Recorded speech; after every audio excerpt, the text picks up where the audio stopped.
Jack Newton, CEO and founder of Clio. Welcome to Dublin and Thank you. Welcome to the studio this afternoon. We're delighted to have you. I'm excited to be here. Thank you. So, if you don't mind, just for those who aren't yet familiar with Clio, I think we might start there. So I'm just going to ask you to tell us a bit about the organisation and the very rapid growth it has seen in recent years. Yeah, well, maybe starting with the product. We described Clio as the operating system for law firms. So we are building a platform for law firms of all sizes, of all practice types, and in virtually any geography to run their practice in the cloud and to collaborate seamlessly with their clients in the cloud. We've grown very quickly over the years. We're currently over 1,100 people worldwide. We're headquartered in Vancouver, Canada, with offices in addition to Vancouver, in Calgary, Toronto, Dublin, and Sydney, Australia. Very good. And I'm going to come back to Dublin as well because I want to hear more about that. But another thing we tried to do quite early on is get a little bit of the backstory of the human being behind the founder and the leader. So would you mind telling us a little bit about your journey to here to founding Clio? Sure, yeah. I would start out maybe, I was always very entrepreneurial. When I was growing up, as a teenager, I ran a number of my own small businesses, everything from something as basic as a snow shoveling business in Edmonton to a variety of businesses, including a computer building business when I was in university. So I would say I always had a bit of an entrepreneurial bug, and really caught the startup bug when I was in university, graduated from the University of Alberta in Edmonton with my master's degree in computer science, and started working for a University of Alberta spin-off company that was doing medical diagnostic software. And in that experience, I got to see the process of fundraising. I got to see what interacting with investors and a board looked like. I got to see what the 0 to 1 process of creating a product looked like, and just fell in love with the startup world. And eventually, after 5 or so years at this medical diagnostic spin-off company, I decided I wanted to do my own thing. And this was around 2007, and as a technologist, one of the emerging technologies that seemed very promising to me at that time was the cloud. We were starting to see the ascendancy of cloud computing. To me, it was really clear this was the future, and this was going to be the dominant computing platform, and that a number of industries would be really fundamentally transformed by cloud computing. And basically went looking for an industry that I thought would be ripe for disruption and transformation. Around the same time, in this exploration process, I connected with my childhood best friend, Ryan Govro. We'd been best friends since around grade 3 when we were 8 years old. And he had gone through university and had landed at Gowlings, one of Canada's largest law firms, as their IT manager. And when I talked to Ryan about this idea of cloud computing and which industries it might apply to, he suggested legal and said, look, I work with lawyers all day long, and I see how they use technology, or maybe better put, don't use technology effectively, and the cloud could be a great fit for this market. As we did our due diligence and started really digging into what this market opportunity looked like, we were surprised at, number one, what a huge market it was. There's over 1.3 million lawyers in the US, but we were furthermore really taken aback by what a SMB entrepreneurial market it is. I think as an outsider to the legal industry, both myself and Ryan assumed most lawyers practiced in large law firms.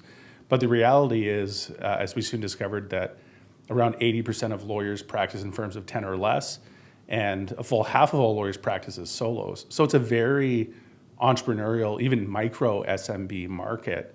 And we felt like the cloud was an even better fit for that specific segment of the market. So we saw a huge opportunity. We were surprised when we did our market work and saw no competition in that space, and we got to work on building Clio. And about a year after we rolled up our sleeves and started coding and building the first versions of Clio, we launched the first version in 2008. And at that time, it was the very first cloud-based legal practice management system. And 16 years later, we're the most dominant legal technology platform in the world, with over 150,000 legal professionals on the platform, over 1,100 employees worldwide, and in so many ways we feel like we're just getting started on the broader opportunity. And I mean, the growth has been amazing. I mean, even in 16 years. Am I right that you recently raised your F series? Yeah, funding? that's right. We raised our Series F funding round, which was a record-setting round in a number of dimensions. It was the largest growth investment round in a Canadian company in history. Wow. At $900 million, we shattered the growth investment category. And in Canada, it was the largest legal technology investment round ever as well. And I think just shows a huge amount of enthusiasm and opportunity that lies ahead of us. So really, really excited to bring a new set of investors on board. NEA led the investment round. They've got a really dynamic and relevant set of experiences across a number of other verticals in building transformational companies in a variety of other sectors. And it, I think, really helped put Clio and legal tech on the map, where a lot of people may not have really appreciated legal tech as a space, and maybe didn't appreciate the amount of innovation that's happening there. But it's hard to ignore almost $1 billion going into that space in a single transaction, and it did really help, I think, put Clio and legal tech on the map in a big way. Absolutely, and it was a sector that was very ripe for disruption, I suspect, in those days. And tell us then, we're sitting here in Dublin. Tell us about the Dublin part of the organisation and the kind of the international expansion as well, maybe beyond that. Yeah. I mean, you're in Dublin quite a while. Yeah. We launched our Dublin presence about 10 years ago, to the day almost, in 2014, and it was really the beachhead for our broader European and EMEA expansion effort. And we wanted to start building out our international presence because we were starting to receive a lot of signal from the international marketplace that there was demand for Clio. And even though we didn't initially see a need to extend our focus beyond the US and Canada initially, we started getting pulled into the European market as that market started to embrace cloud computing as well. Clio, being the leader in North America, was a product that we were starting to see a lot of demand for, but with some caveats where data residency is a major concern. EU-based citizens and lawyers want to understand where's their data being stored. They want to understand that they can access local customer support resources when they need to. And so we very quickly honed in on Dublin as an ideal location to start building out our international team. And I would say we took a bet on Dublin fairly early in its ascendancy in 2014. It was pretty early in Dublin's evolution into a leading tech hub, but it's a bet I'm really happy we made. We've been able to grow alongside Dublin's broader tech scene over the course of the last decade. We now have over 50 employees in Dublin, and anticipate we will double that headcount over the next couple of years as we continue to grow. And we're seeing just a huge amount of demand for cloud computing for lawyers in general and for Clio in particular in EMEA more broadly. So we're seeing great growth in UK and Ireland alike, but what's even more exciting for me to see is what we describe as emerging markets in the rest of EMEA really starting to explode over the course of the last couple of years. Very interesting. And, our partners on this are IDA.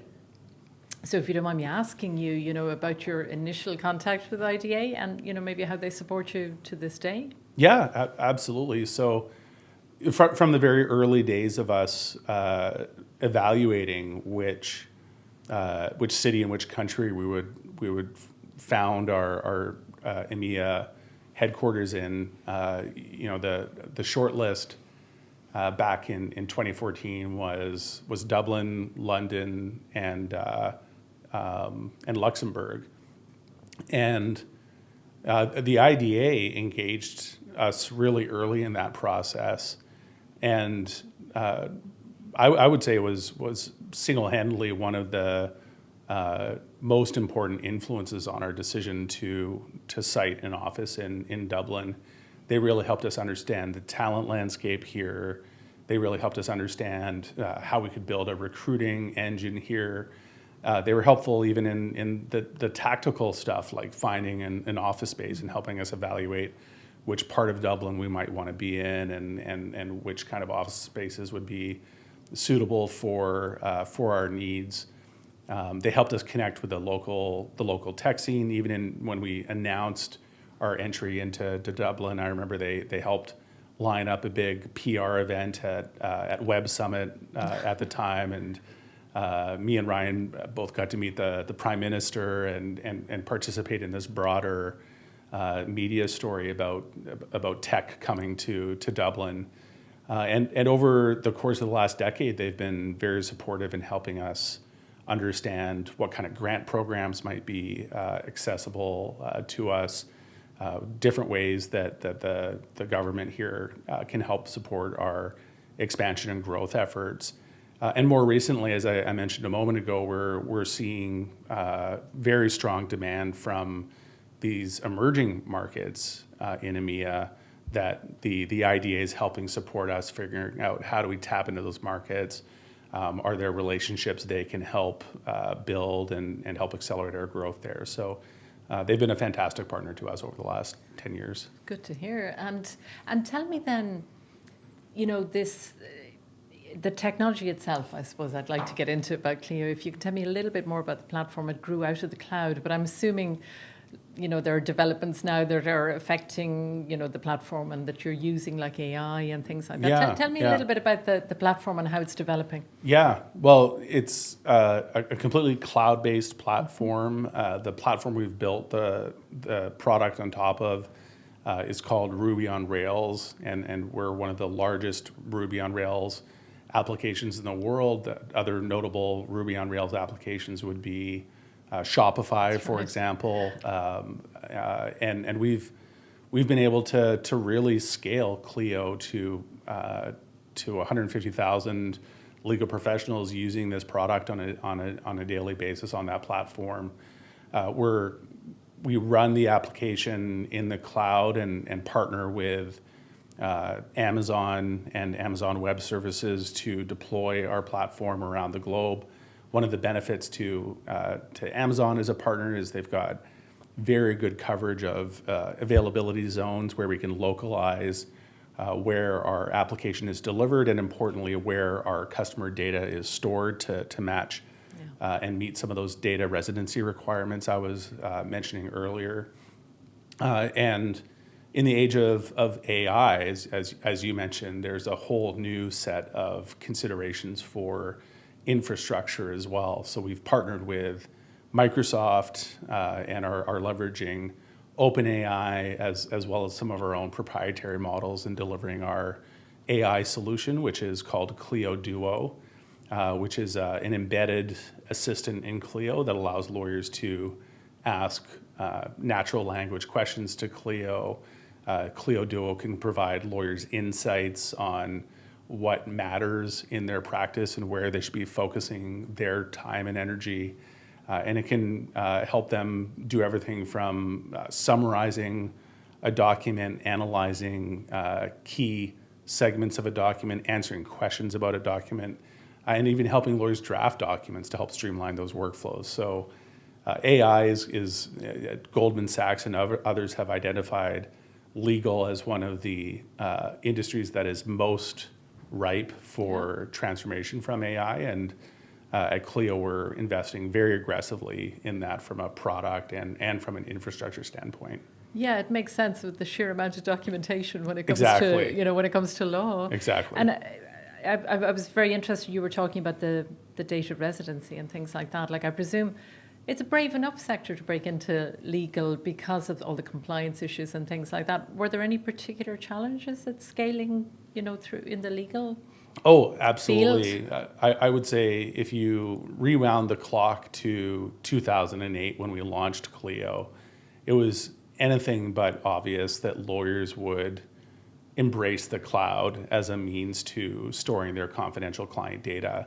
And lawyers, as you point out, have a very specific set of requirements around client confidentiality and a duty of confidentiality to their clients. And entrusting a third party with their confidential client data is a real leap for lawyers to make.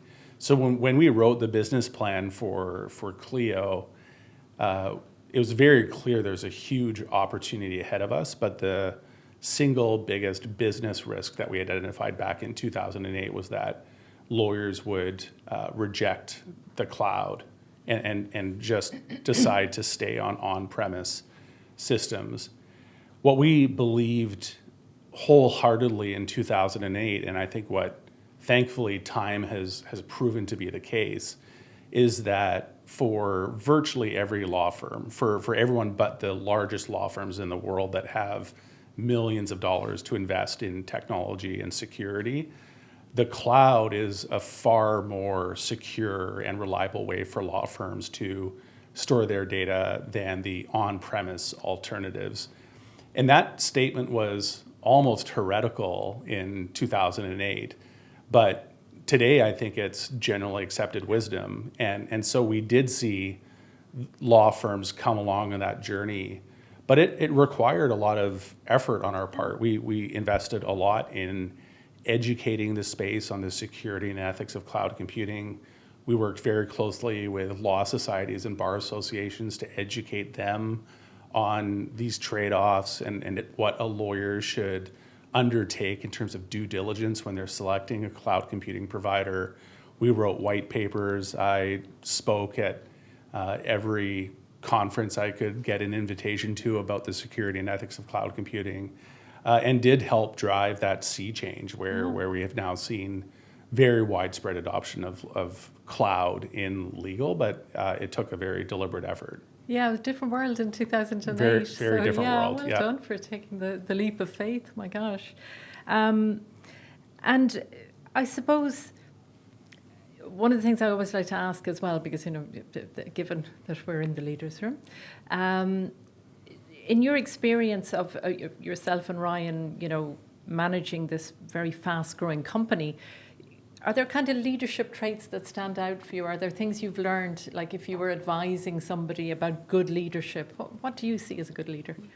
Yeah, it's a great question, and I think one of the things that I think is most important in myself as a leader and in any of the leaders I recruit to the organization, I think is humility, and I think a willingness to learn and an understanding that we don't know all the answers.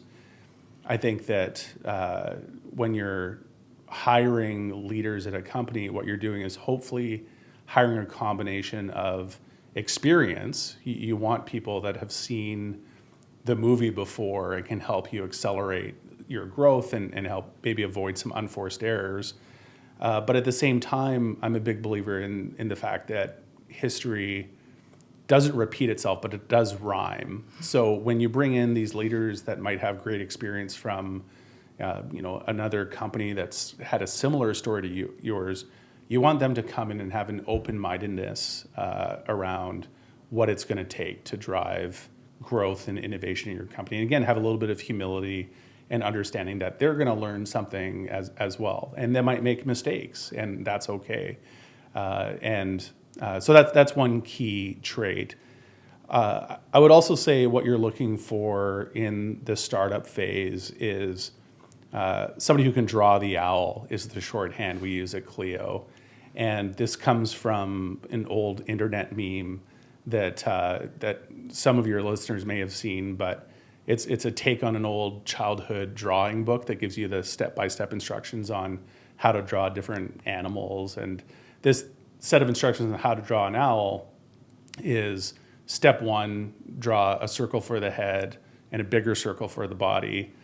And the second step is draw the rest of the owl. The internet meme actually has a little bit of profanity in there for good measure. But the idea, and step two with the instruction of draw the rest of the owl, shows this immaculately drawn, perfectly detailed owl, like encyclopedia diagram of what an owl looks like.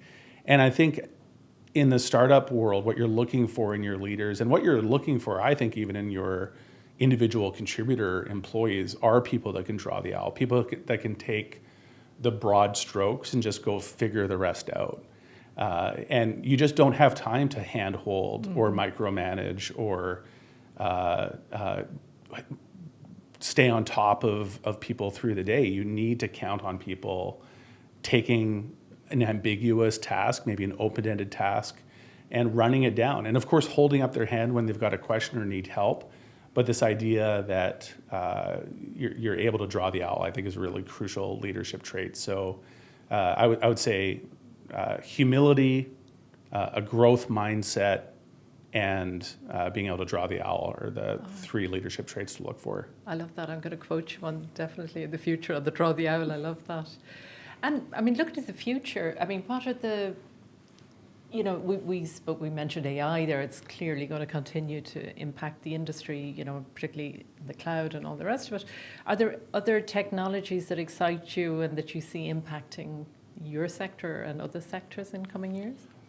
Yeah, absolutely. It's maybe less about the specific technologies and more about what I see them as enabling. So with both the cloud and artificial intelligence, I see the broader opportunity as really being able to revolutionize how lawyers and clients work with each other.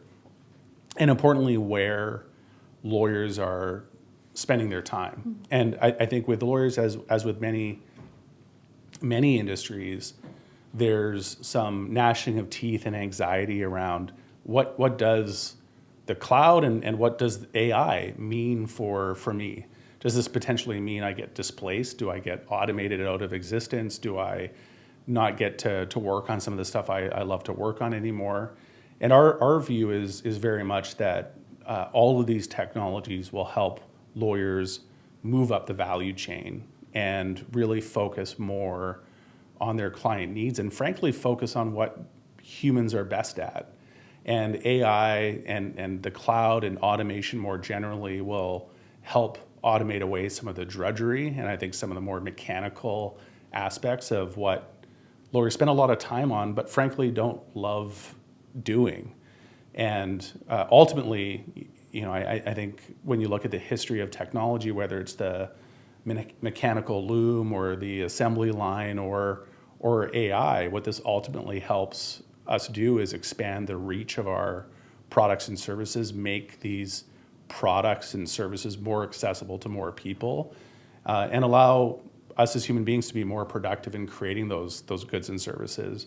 So that's ultimately what I'm really excited about as a next chapter, is seeing probably for the first time in the last 50 years, seeing a real inflection point in terms of where lawyers can spend their time and energy and really transform, I think in the same way that spreadsheets transformed the accounting profession in the 70s, allow cloud computing and AI will allow lawyers to substantially transform where they're spending their time and energy and ultimately focus on delivering more value to their clients.